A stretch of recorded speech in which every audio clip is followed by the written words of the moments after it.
नमस्कार दोस्तों। राजा हियर। आज हम लोग जो है एनसीईआरटी क्लास 11th की सेकेंड चैप्टर इंडियन इकोनॉमी 1950 से लेकर 1990 तक भारतीय अर्थव्यवस्था की क्या कंडीशन रही, कैसे इन्होंने डेवलप किया तीनों सेक्टर्स में। तीन सेक्टर कौन कौन से जो कि आपने पहले पिछले क्लासों में पढ़ रखा है, कृषि, इंडस्ट्री और सर्विसेज। इन तीनों सेक्टर में किस तरीके से इन्होंने काम करा। पिछले सेक्टर में कल के वीडियो में हमने देखा था कि जब भारत आजाद हुआ 15 अगस्त 1947 को, तो सभी सेक्टर में भारत की स्थिति क्या थी, किस तरीके से भारत था, क्या परफॉर्मेंस था, लिटरेसी कितना था, ये सारा चीज देख लेंगे। जो इस वीडियो को डायरेक्ट देख रहे हैं वो बाद में इस पिछले वीडियो को देख सकते हैं, फिर एक अच्छा होलिस्टिक व्यू मिलेगा।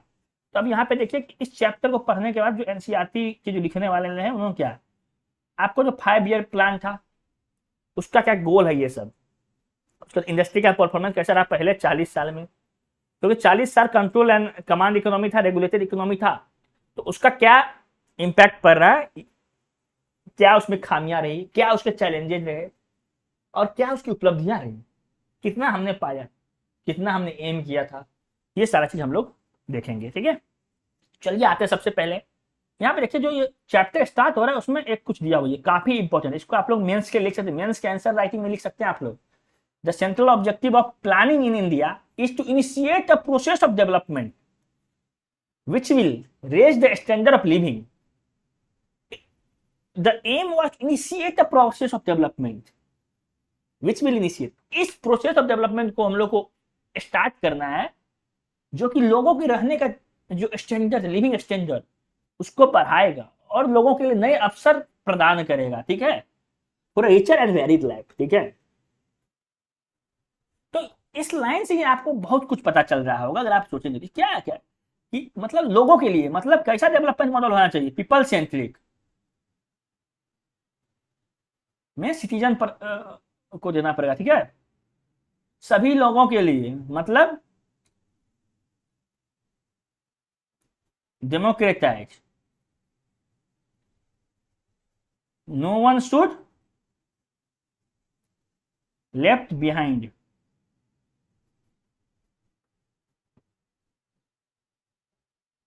ठीक है ना, ये सारा चीज होना चाहिए। तो देखिए ये जो मैंने लिखा है टेस्ट बेस्ड डेस्टिनी, आप लोगों को पता होगा 15 अगस्त 1947 को हमारा देश आजाद हुआ। 12 बजे मिडनाइट को ही एक असेंबली बुलाई गई थी। कहाँ पे, अभी जो पार्लियामेंट है जो कि कुछ दिन में बाद ओल्ड पार्लियामेंट होने वाला, वहीं पे उसी के सेंट्रल हॉल में। फिर वहां पे जो है आप लोगों को याद भी होगा शायद कि test based destiny, India will arise awake, जो हमारे पहले प्रधानमंत्री थे पंडित जवाहरलाल नेहरू जी, उनका भाषण था। और ये भाषण आप लोग सुनिएगा, अभी एआर पे होगा। ये दुनिया का जो सबसे 100 सबसे पावरफुल भाषण में से एक है, समझे। इसको सुनिएगा और उसमें फिर देखिएगा, उसमें आपको जो इंडिया का उस समय के जो हमारे प्रथम प्राइम मिनिस्टर थे उनके विजन के बारे में आपको पता चलेगा, वो क्या कह रहे हैं, कैसे कह रहे हैं, क्या स्थिति है, ये सारी चीज पढ़िएगा। ठीक है, तो पहला जो चीज था हमारे पास, पहला क्वेश्चन क्या था, किस तरीके का कौन सा मॉडल ऑफ डेवलपमेंट हम लाएं। हमारे पास 3 मॉडल ऑफ डेवलपमेंट था। और देखिए इकोनॉमिक में एक चीज होता है, what to produce, how to produce and whom to produce. ठीक है, 3W कहते हैं उसको। तो यहां पर क्या था भैया, व्हाट टू प्रोड्यूस। ठीक है,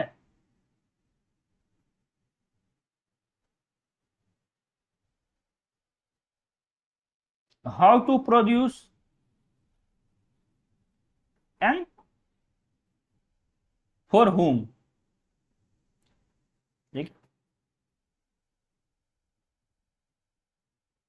फॉर होम टू प्रोड्यूस, ठीक है ना।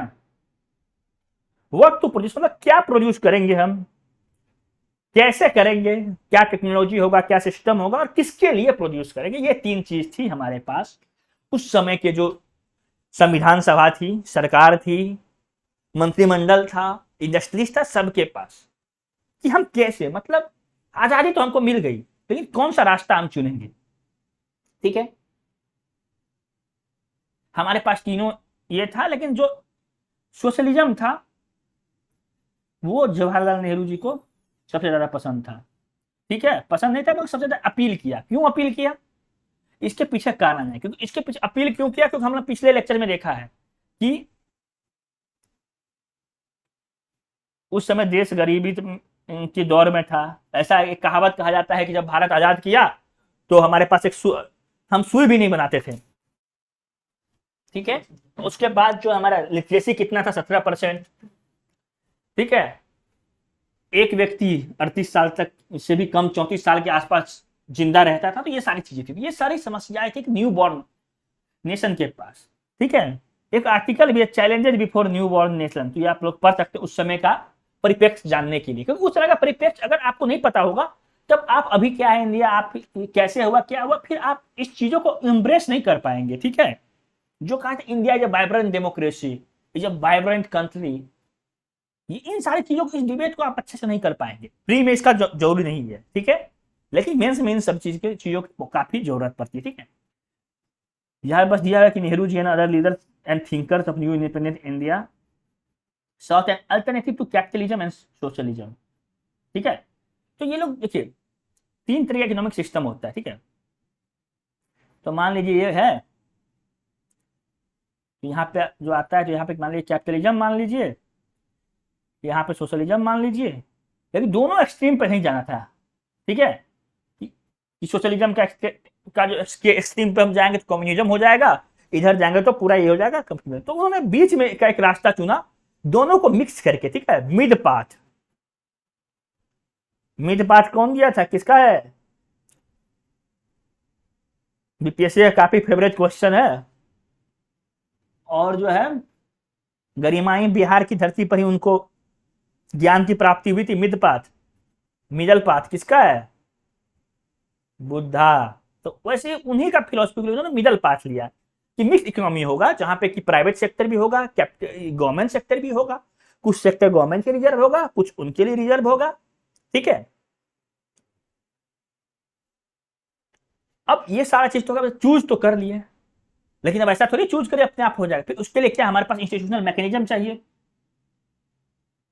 तो पहले तो प्लान बनाना पड़ेगा। प्लान, प्लान जैसे कि आप बनाते हैं, देखते हैं अभी, देखिए अभी आएगा 30 day plan, 45 day plan to crack BPSC UPSC, सब चीज आते हैं। तो वैसे ही प्लान वहां भी बना था। ये देखिए यहाँ पे तीन इकोनॉमिक सिस्टम है। देखिए यहाँ पे दिया हुआ है मार्केट इकोनॉमी, मतलब कि डिमांड एंड सप्लाई पे ये करेगा, किसको मिल रहा है खाना कोई मतलब नहीं है, डिमांड एंड सप्लाई, जो बिक रहा है उसको हम बेचेंगे, जो खरीदने वाला है वो हम produce, demand and supply. Socialist में क्या है कि इसमें गवर्नमेंट डिसाइड करेगा कि क्या प्रोड्यूस करना है, किसके लिए प्रोड्यूस करना है। ठीक है, कितना प्रोड्यूस करना है, ये सारी चीज। और मिक्स में क्या है कि दोनों मिलकर एक साथ। ठीक है ना, तो मिक्स इकोनॉमी में क्या है कि गुडनेस या फिर पॉजिटिव ऑफ ये जो दोनों सिस्टम है ना, ये तो मान लीजिए मिक्स इकोनॉमिक कॉमनली समझिए 1+2 है, समझे। तो यही इकोनॉमी जो हमारा भारत ने अपनाया। उसके बाद what is a plan. Plan क्या है कि कैसे हम करेंगे, किस सेक्टर को करेंगे, कितना ग्रोथ रेट होगा, क्या होगा। और ये प्लान जो इंस्पायर था ये सोवियत यूनियन से था।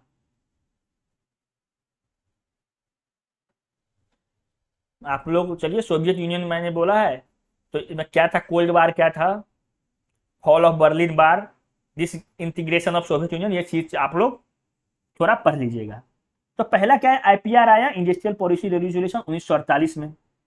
1950 में क्या बना, प्लानिंग कमीशन बना, सबसे इंपॉर्टेंट बॉडी। ठीक है, जो आज आप देश में देख रहे हैं, बोल रहे हैं सब कुछ, इसमें इनका सबसे बड़ा योगदान है, प्लानिंग कमीशन।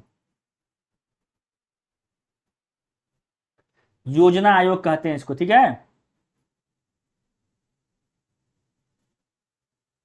कौन थे इसका चेयरपर्सन,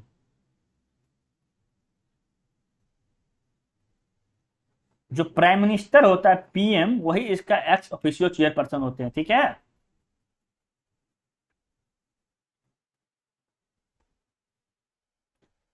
ये बॉडी कब तक रहा, 1950 से लेके 2014 तक।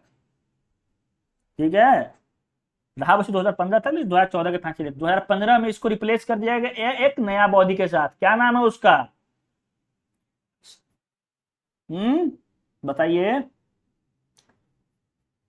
नीति आयोग।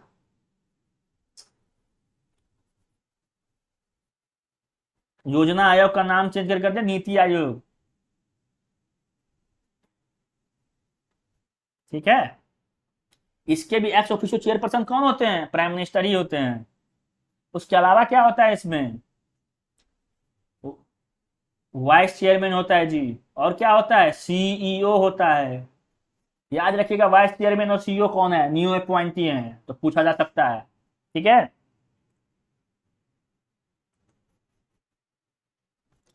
और प्लानिंग कमीशन जब 1950 में आया तो एरा ऑफ नया प्लानिंग बना। अब देखिए गोल क्या क्या था 5 ईयर प्लान का, काफी इंपॉर्टेंट था। पहला गोल क्या था? ग्रोथ, कि क्या करना है? कंट्री का ग्रोथ करना है। कंट्री जब ग्रोथ होगा तब ना सबको मिलेगा, सब कुछ मिलेगा। ग्रोथ क्या? हर सेक्टर में, इंफ्रास्ट्रक्चर, बैंकिंग, एग्रीकल्चर, सब कुछ का। ठीक है। उसके बाद क्या है जी? मॉडर्नाइजेशन। तो मॉडर्न भी हम लोग को बनना है। फिर सेल्फ रिलायंस, मतलब आत्मनिर्भर, जो अभी कह रहे हैं मोदी जी, ये 1950 का ही बात है, नया कुछ नहीं लाए हैं। कि हम लोग सब कुछ अपने आप पैदा करना है, हमको धीरे धीरे करके खुद पैरों पे खड़ा होना है, किसी दूसरे देश से हमको मांगना नहीं है कुछ। ठीक है। इक्विटी, मतलब कि जो हमारा ग्रोथ हो, इक्वालिटी एंड इक्विटी, वो डिस्ट्रीब्यूटेड हो। ऐसा ना हो कि गरीबी और अमीरी का फासला बढ़ता ही जाए। ठीक है। ये 4 चीज था। और ये जो है पिछले 68 बीपीएससी में सेम क्वेश्चन था कि what are the objective of 5 year plan, और यही 4 चीज था। समझे? तो इसलिए, और इसीलिए हम एनसीईआरटी को पढ़ा रहे हैं। ऐसे हम पढ़ाने के लिए बहुत ज्यादा पढ़ा सकते हैं, लेकिन जो है क्वेश्चन जहां से आता है, हमारा मेन पर्पस क्वेश्चन सॉल्व करना है, इसीलिए हम एनसीईआरटी को पढ़ा रहे हैं। ठीक है। ये सारा चीजें। अब देखिए हम लोग देखेंगे क्या 1950 से 1990 तक। सबसे पहले हम लोग सेक्टर वाइज देखेंगे, एग्रीकल्चर देखेंगे, फिर इंडस्ट्री देखेंगे, ये सारा चीज देखेंगे। ठीक है। तो देखिए एग्रीकल्चर में किस तरीके के रिफॉर्म्स लाए गए आजादी के बाद, और क्या परफॉर्मेंस रहा, अब हम लोग ये देखेंगे। ठीक है। अब हम लोग सेक्टर वाइज एनालिसिस करेंगे 40 साल का। देखिए चैप्टर 1 में हमने देखा था क्या क्या था, कंडीशन क्या था एग्रीकल्चर का। सबसे पहले ये जानना पड़ेगा कंडीशन क्या था जी। ना ग्रोथ था, ना इक्विटी था एग्रीकल्चर सेक्टर में। ग्रोथ जो था क्या था? ये मान लीजिए हम एक टाइमलाइन ड्रॉ करते। ठीक है। ये क्या है जी? 1947। इससे पहले हमारा एग्रीकल्चर सेक्टर था क्या था? लो पर कैपिटा था, लो प्रोडक्टिविटी था, लो क्या था, और टेक्नोलॉजी में था, सब कुछ लो। ठीक है। और मिजरेबल कर, क्योंकि मिजरेबल कंडीशन था। सिर्फ एग्रीकल्चर सेक्टर का नहीं, पूरे देश का, क्योंकि जो 85% लोग थे अब इसी सेक्टर में थे। ठीक है। अब हम लोग आते हैं, चलिए देश को आजाद कराते हैं, खरीद करवाते हैं हम लोग। ठीक है। अब जो है ये देखिए 1947 हो गया। इसके बाद क्या कंडीशन रहा? ठीक है। सबसे पहला चीज क्या लाया गया? पहला चीज लाया गया आपको क्या? भूमि सुधार, land reform. Which was the first state to pass tenancy act? BPSC का फेवरेट क्वेश्चन है। ठीक है। Land reform. At the time of independence क्या था? लैंड जो है सिर्फ अपर क्लासेस के पास थी, जमींदार के पास थी। जो लोअर तबका था उनके पास लैंड नहीं था। 200-200 बीघा, 300-300 बीघा, 400-400 बीघा, एकड़, ये सारी चीज जो है उतना लैंड था। तो सरकार ने बोला कि लैंड रिफॉर्म से भूमि सबके पास जाना चाहिए। भूमि सबके पास जाने से क्या होगा? इक्विटी होगा। इक्विटी होगा तो उनके पास मीन्स ऑफ प्रोडक्शन होगा। मीन्स ऑफ प्रोडक्शन होगा तो वो सिर्फ एम्प्लॉयर नहीं, प्रोड्यूसर भी होंगे। और ऐसे में देश का विकास जो है जल्दी हो पाएगा। उसके लिए उन्होंने लैंड रिफॉर्म लाया। पहला चीज क्या था? Land reform. उसके बाद देखिए, देख रहे जमींदार जागीरदार इन लोगों के पास था तीन जो लैंड टेनेंसी सिस्टम है, लैंड रेवेन्यू सिस्टम था। कौन कौन सा था? जमींदारी, रैयतवारी, महलवारी। ये आपको पीछे पीछे ही बता चुके हैं, बाकी आपको हिस्ट्री वाले सर बताएंगे। ठीक है। तो उसमें क्या हुआ? लैंड रिफॉर्म में हुआ क्या जी? ये देखिए किया क्या गया? जो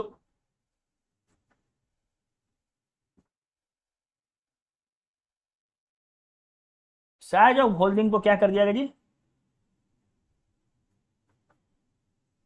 कैप कर दिया गया, मतलब मान लीजिए कि आपको 5 एकड़ से ज्यादा, फॉर एग्जाम्पल इससे ज्यादा एक आदमी नहीं रख सकता, ठीक है। क्योंकि उस समय प्रोडक्टिविटी लो था, अंग्रेज 200 साल देश को बर्बाद करके गए थे, तो हम लोगों को तक खाने का चीज था नहीं। तो ऐसा तो हम कह नहीं सकते हैं कि जब तक खाने का नहीं तब तक लोग, आप लोग भूखे रहिए, बाद में हम करते। उस समय हम क्या करते थे, यूएसए से, अमेरिका से इंपोर्ट करते थे फूड ग्रेन, ठीक है। और वो किस चीज से इंपोर्ट होता था? PL 480 ग्रांट मिलता था हम लोग, गेहूं हम वहां से लाते थे। और PL 480 के साथ एक ग्रास आया था, उसका क्या नाम था? इन्वेसिव स्पेसीज था। उसको हम लोग क्या कहते थे, कहते हैं नॉर्मल समय कांग्रेस ग्रास, क्योंकि कांग्रेस के समय में आया था। मतलब जो है कि जो यूएसए जो देता था भोजन हम लोगों को, जो हम लोग वहां से इंपोर्ट करते, उसमें जैसे आप लोग जाते होंगे दाल खरीदते थे, उसको मिला होता था, मिला के दे देता था, मिला हुआ चीज देता था, मतलब उत्तम क्वालिटी का नहीं होता था। लैंड सीलिंग क्या हो गया जी? इसके ऊपर आप लैंड ले नहीं सकते हैं। उसका उद्देश्य क्या था लैंड सीलिंग का? पूछा जा सकता है। What was the objective of land ceiling? To promote equity in the agriculture sector, लिखा हुआ है, फिर से हम लिख दे रहे हैं, ठीक है।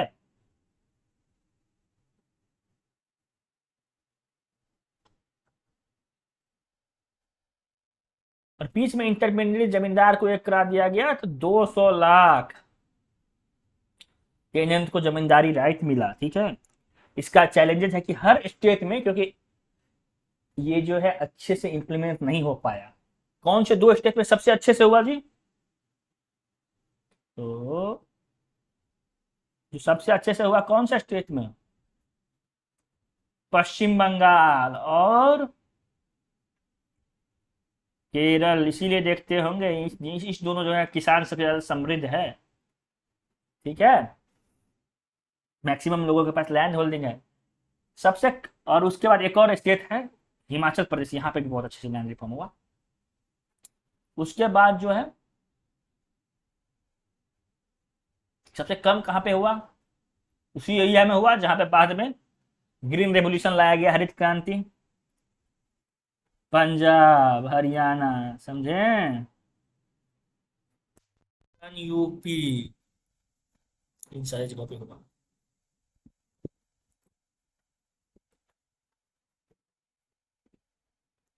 ठीक है। ये सारी चीजें हुई धीरे धीरे करके।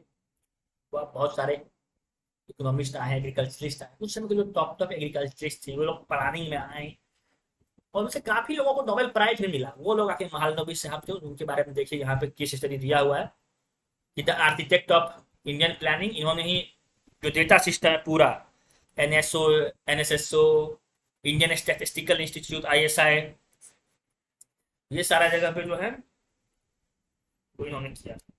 ये महालनोबिस थे, आर्किटेक्ट ऑफ प्लानिंग थे, ठीक है।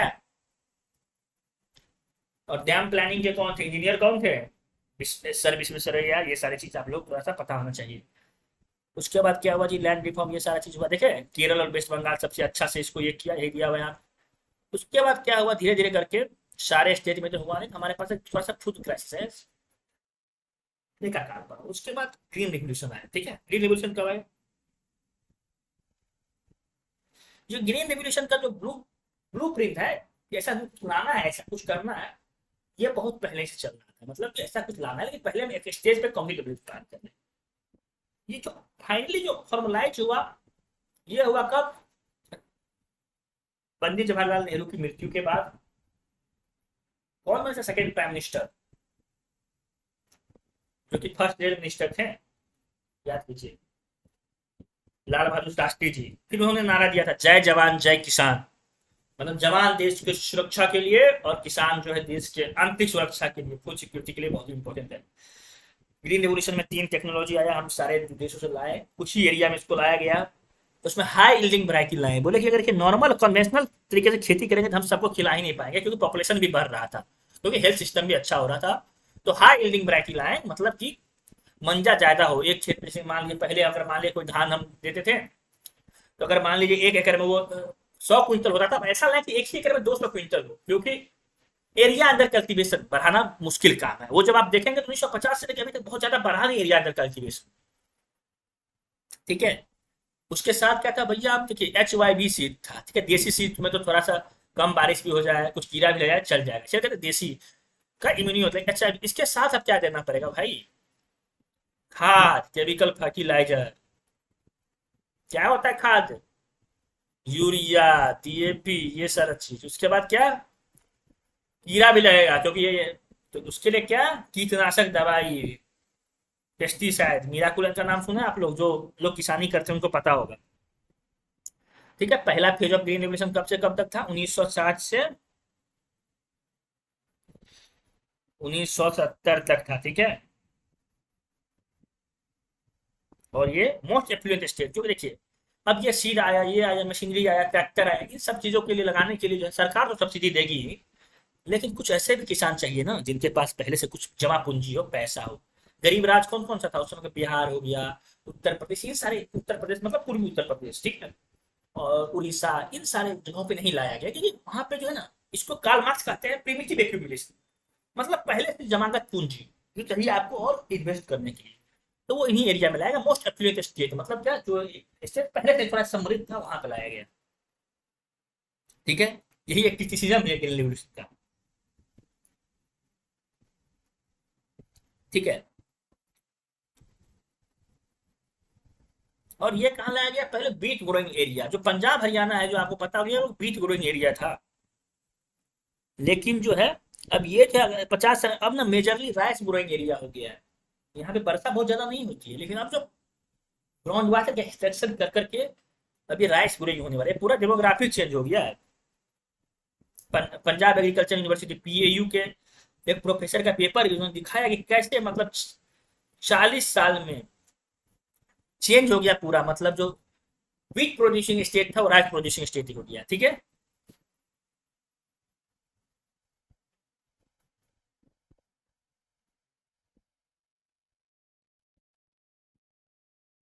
ये देखिए, ये पिक्चर बता रहा है ग्रीन रिवोल्यूशन के बाद। Green revolution, father of green revolution किसको कहा जाता है? डॉक्टर MS स्वामीनाथन को कहा जाता है। और दुनिया में किसको कहा जाता है? नॉर्मन लुइस को कहा जाता है, समझे? याद रखिएगा ये सब चीज। स्वामीनाथन कमेटी भी है MSP पे, बहुत सारा कमेटी है, स्वामीनाथन जी ने हेड करा है। ठीक है। तो ये सब देखिएगा, इसमें क्या है क्या नहीं है। अब देखिए, और ये जो ग्रीन रेवोल्यूशन जो इमीडिएटली लाया गया, उसका एक कारण था, वो कहानी स्टोरी बता देता हूँ। देखिए क्या हुआ था, वियतनाम वार चल रहा था, कोल्ड वार का समय था। आपको लेकिन पता होगा कि नाम इंडिया ने दोनों में से किसी का पक्ष नहीं लिया। इंडिया बोला हम इंडिपेंडेंटली जाएंगे, हम अपना, हम थर्ड वर्ल्ड का वॉइस बनेंगे। नेहरू जी पंसील दिए 5 मतलब देशों के साथ मिलकर कि हम जो डेवलप नहीं, अंडर डेवलप जो है उनका हम वॉइस बनेंगे, हम अपना जगह खुद क्रिएट करेंगे, हमको किसी का बैसाखी का जरूरत नहीं है। चाहे वो USSR हो या फिर अमेरिका हो, उसका बैसाखी का जरूरत नहीं है। जब इंडिया जब आजाद हुआ, इतना गौरवशाली इतिहास था, 200 साल में अंग्रेज ने किया, हम गिरे गिरे थे 200 साल में, हमें गिराया गया, लेकिन हम उठेंगे और दौड़ेंगे, खुद दौड़ेंगे। ये उस समय के हमारे जो फोर फादर्स थे, नेहरू जी, अंबेडकर जी, पटेल जी, इन लोगों का विजन था। ठीक है। तो उन्होंने बोला वियतनाम वार पे आप सपोर्ट कीजिए, हम आपको देंगे क्लियर फॉर की। मतलब था सीधे कहने का मतलब कि आप कैपिटलिस्ट सेक्टर को, वेस्ट को ज्वाइन कर लीजिए कोल्ड वॉर में। इंदिरा गांधी मना कर दी। ये देख रहे PL480 लिया हुआ है, कोई अमेरिकन व्यापारी है। यहाँ पे देख रहे हैं कि इंडियन व्यापारी ट्रैक्टर पे बैठे क्या कह रहा है, आफ्टर ग्रीन रिवोल्यूशन हुई इंटरेस्टेड इन होगा, अरे हमारे यहाँ तो हरित क्रांति होगी, अब आपका छोड़ते नहीं है, चाहिए चाहिए कहीं और दूसरा मार्केट देखिए। ठीक है।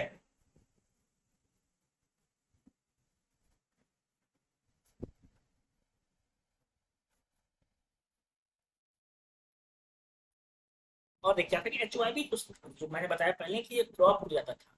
और दो चीज होता है, मार्केटेड और मार्केटेबल सरप्लस। ठीक है। तो पहले जो था, आजादी से पहले सब्सिस्टेंस फार्मिंग था, मतलब आप हर लोग थोड़ा थोड़ा खेती करता था अपनी जीविका के लिए, लेकिन ग्रीन रिवोल्यूशन से क्या हुआ, कैपिटलिस्ट फार्मिंग होने लगा, पूंजीगत फार्मिंग। मतलब कि आपको मान लीजिए जरूरत है जितना, उससे आप ज्यादा प्रोड्यूस करेंगे, फिर ज्यादा प्रोड्यूस करेंगे करिएगा क्या, उसको घर में तो सराइएगा नहीं, उसको फिर बेचिएगा मार्केट में। मतलब जो लोग खेती नहीं कर सकते हैं वो खरीदेंगे, उससे सरकार खरीदेगी, उसके सरकार से खरीदने के लिए कौन सा इंस्टीट्यूशन बनाया गया, food corporation of India. Food corporation of India खरीदेगी, फिर उसको गरीबों तक बांटेगी, किस तरीके से, किस चैनल से, तो जन वितरण प्रणाली जो डीलर लोग होता है, पीडीएस, पब्लिक डिस्ट्रीब्यूशन सिस्टम से बांटेगी। अब जो एमएसपी शिफ्ट करते हैं जी हम लोग, तो एमएसपी क्यों दिया गया, ताकि मान लीजिए ऐसा नहीं होता है कि फैक्ट्री की तरह इधर से आप मान लीजिए कुछ रॉ मटेरियल डाले, उधर से कुछ फाइनल गुड निकला। कृषि जो होता है सबसे रिस्की बिजनेस होता है, इसलिए फार्मर को, ताकि जो है ये फार्मर इन्वेस्ट कर सके इसमें, इंटरेस्टली खुशी खुशी खेती कर सके, इसके लिए मिनिमम सपोर्ट प्राइस, मतलब न्यूनतम समर्थन मूल्य की घोषणा की गई। कौन सी ऑर्गेनाइजेशन घोषणा करती है, कितने बार पूछा जा चुका है, सीएसीपी। कितने क्रॉप्स में मिलती है, 24। ये सारी चीज आप लोग को याद होना चाहिए। अब डिबेट ओवर द सब्सिडी है, देखिए मतलब जो हमारा टारगेट था, हम 15 साल के अंदर जो है फूड सरप्लस बन गए, पूरे देश को खिला दिया 15 साल में, 3-4 राज्य ने मिलकर, ठीक है, पंजाब, हरियाणा, वेस्टर्न यूपी, आंध्र प्रदेश, ये मिलकर पूरा देश को खाना खिला दिया। डिबेट ओवर सब्सिडी है, देखिए सब्सिडी पे डिबेट चलते रहता है, कितना सब्सिडी देना चाहिए, नहीं देना चाहिए, क्योंकि डब्ल्यूटीओ नाम का एक ऑर्गेनाइजेशन है, वर्ल्ड ट्रेड ऑर्गेनाइजेशन, जो कि कहती है सब्सिडी आप मत दीजिए, क्योंकि ये जो है मार्केट इकोनॉमी को डिस्टर्ब करता है। भारत का ये पोजीशन है कि हम सब्सिडी देंगे, ठीक है, कम हो गया है बहुत सारा सब्सिडी, लेकिन हम सब्सिडी देंगे क्योंकि किसान को जरूरत है। और सब्सिडी सबको दिया जाता है, सब्सिडी किसान को भी दिया जाता है, सब्सिडी इंडस्ट्री को भी दिया जाता है, ताकि किसान को दिया जाता है फूड प्रोडक्शन करे, सरकार इस लालच में रहती है कि फूड प्रोडक्शन करे सरकार। जैसे कि आप आजकल सुन रहे होंगे पॉलिटिक्स में, अदानी अंबानी ये सब चलते रहता है। ये ऐसा थोड़ी कि पहली बार सब्सिडी मिला, सब्सिडी पहले मिलता था, टाटा को मिलता था, बहुत सारे अदानी अदानी अभी अचानक राइज कर गया है, वो अलग बात है, ठीक है। सब्सिडी क्यों दिया जाता है, ताकि आप जॉब क्रिएट कर सके, ठीक है, क्योंकि सरकार हर काम नहीं कर सकती है, स्टेट सारा बिजनेस नहीं कर सकती, इसीलिए, ठीक है। देखिए उसके बाद जो है प्राइस एज अ सिग्नल, जो हम आपको बताएं पहले ही, क्या प्राइस एज अ सिग्नल की कितना ये करना है। एमएसपी कौन देता है, सीएसीपी। और ये जो शुगर केन होता है, शुगर केन, वैसे इंडिया अब शुगर का नंबर 1 प्रोड्यूसर बनने वाला है, या बन गया, चेक करिए इसका, इसको कौन, इसका एफआरपी होता है, फेयर रिम्यूनरेटिव प्राइस, इस पे सीएसी नहीं मिलता है, वो कंफ्यूज कर सकता है बीपीएससी, ध्यान रखिएगा।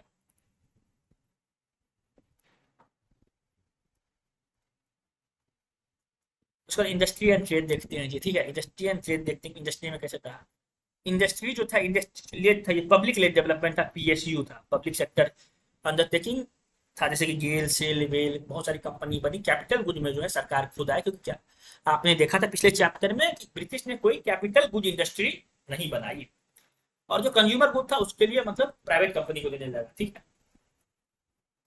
तो वही जमशेदपुर जैसा शहर बना, टाटा जैसा शहर बना, कलकत्ता जैसा, कानपुर जैसा शहर बना, औद्योगिक शहर बना, decentralise development. Market and state in the development, देखिए मार्केट और स्टेट जो था डेवलपमेंट, उनका सारा पॉलिसी था, किस तरीके से हुआ, क्या करना चाहिए, कैसे करना चाहिए। उसके लिए पहला कदम था, वो क्या था, आईपीआर, इंडस्ट्रियल पॉलिसी रेजोल्यूशन 1956 में आया, ठीक है। उससे पहले इंडस्ट्रियल डिस्प्यूट एक्ट, ये सारा चीज बना था, बॉम्बे प्लान था, ठीक है। ये सारा आप लोग पढ़ लीजिएगा थोड़ा सा। तो रिजोल्यूशन क्या था, यही रिजोल्यूशन बेसिस बना सेकेंड 5 ईयर प्लान का, ठीक है, जिसको हम लोग नेहरू महालनोबिस मॉडल के नाम से भी जानते हैं, ठीक है। कि कौन सा सेक्टर होगा, किस सेक्टर में 3 तरीके का होगा, एक होगा जिसमें कि मोनोपोली होगा सरकार का, मतलब पब्लिक सेक्टर होगा, दूसरा में होगा पूरा प्राइवेट होगा, तीसरा में होगा क्या, जिसमें पब्लिक सेक्टर भी लगेगा, प्राइवेट भी होगा, ठीक है। तो जो स्ट्रेटेजिक था, जैसे डिफेंस हो गया, टेलीकॉम हो गया, ये सारा चीज जो है सरकार ने अपने पास रखा, परमाणु संसाधन, इसरो, ये सब जो है, ये सारा चीज। अब क्या, इसका क्या ग्रोथ था जी, रीजनल इक्विटी था, ठीक है, ये हर जगह, इसीलिए देखे होंगे कि जमशेदपुर में फैक्ट्री लगा कोई, ठीक है, आपके बरौनी में फैक्ट्री लगा, सहरसा में फैक्ट्री लगा, भिलाई में फैक्ट्री लगा, ये सब जगह पे अगर प्राइवेट सेक्टर को दे दिया जाता, कैपिटलिस्ट मॉडल अगर अपना लिया, तो यहाँ पे कभी भी वो इन्वेस्ट नहीं करती, क्योंकि इससे क्या होगा, जहां जहां फैक्ट्री लगेगा वहां वहां डेवलपमेंट होगा, डेवलपमेंट होगा तो लोगों को रोजगार मिलेगा, रोजगार मिलेगा तो क्या होगा, पैसा आएगा तो लिविंग स्टैंडर्ड बढ़ेगा, ठीक है।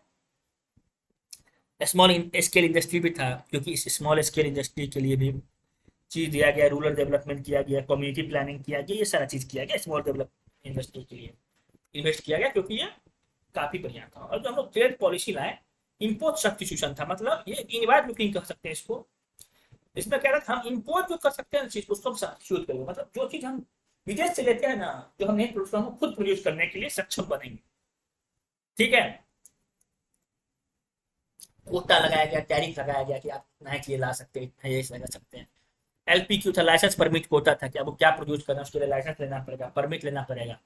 यहीं पे हमारे आया, हमारे सिविल सर्वेंट का रोल आया, रेट टेपिज्म बढ़ा, घुसखोरी बढ़ा, ये सारा चीज भी हुआ। क्योंकि जब कोटा लेना पड़ता था तो बाबू लोग पैसा दीजिए या फिर जाति के आधार पर, इन सारे आधार पर भी ये चीज देने लगे। तो इन सब चीजों से क्या हुआ, डेवलप तो किया लेकिन थोड़ा सा इनसफिशियंसी भी है, जितना एक्सपेक्ट किए थे उतना डेवलप नहीं कर पाया, ठीक है। GDP देखिए जी,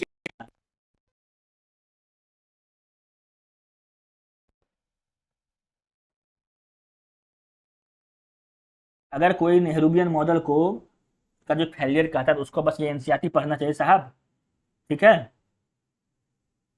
1990 सॉरी 1950-51 से लेके 90-91 तक जो है 11.8% से 24.6% पे आ गया। समझे बात को, दुगुना से भी ज्यादा हो गया। और आपको बता दें LPG के बाद भी अभी भी जो है ना लगभग 24% है इंडस्ट्री का कंट्रीब्यूशन, क्योंकि जो रिफॉर्म हुआ इकोनॉमिक रिफॉर्म के बाद हम सर्विस सेक्टर पे चले गए, हम लोग अगले चैप्टर में देखेंगे। कुछ इकोनॉमिक्स जो देखिए पब्लिक सेक्टर के उस पर क्रिटिकल भी हैं। बिगिनिंग में इंडस्ट्री था लेकिन ये बिग वे में हो गया, कुछ हो गया। कुछ लोगों ने का ये भी क्रिटिसिज्म था कि मतलब कुछ सेक्टर में जो गवर्नमेंट चली गई तो ये मोनिपलाइज हो गया, ये सारा चीज हो गया, ठीक है। आजकल आप कितना भी इसको क्रिटिसाइज कर लीजिए, कुछ भी कर लीजिए, ठीक है। पब्लिक सेक्टर अंडरटेकिंग का जो उद्देश्य था वो था इक्विटी लाना, इक्विटेबल ये लाना, सब तक संसाधन को सब तक पहुंचाना। उसमें ये बहुत ही अच्छे से सक्सेसफुल हुई, ठीक है। कभी भी इसका प्रॉफिट कमाना मोटिव नहीं था, ठीक है। वही आप देखिए, अभी भी देखिए इतना के बाद भी अभी भी जो है एक सेम चीज एक प्राइवेट कंपनी में ले लीजिए और नॉर्मल कंपनी में ले लीजिए, ठीक है। टेलीकम्युनिकेशन सर्विस ये सब भी यहाँ पे मॉडर्न ब्रेड ये सब का एग्जाम्पल दिया गया, इसको कैसे कुछ चीज को डिसइन्वेस्ट किया गया, ये सारा चीज किया गया। लाइसेंस परमिट राज आपको बता ही दिए हैं, ठीक है। अरे भाई खत्म भी हो, देखिए यही दो चीज था, ठीक है।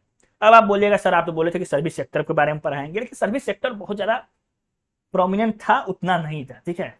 सर्विस सेक्टर बूम जो आया 1990 के बाद है। कंक्लूजन पढ़ लेते हैं एक बार हम लोग, क्योंकि ब्यूटी ही कंक्लूजन में है, लाइन बाय लाइन पढ़ लेते हैं, ठीक है। वीडियो थोड़ा लंबा हो गया। The progress of Indian economy during the first 7 plans was impressive. First 7 plan जो है इंप्रेसिव था।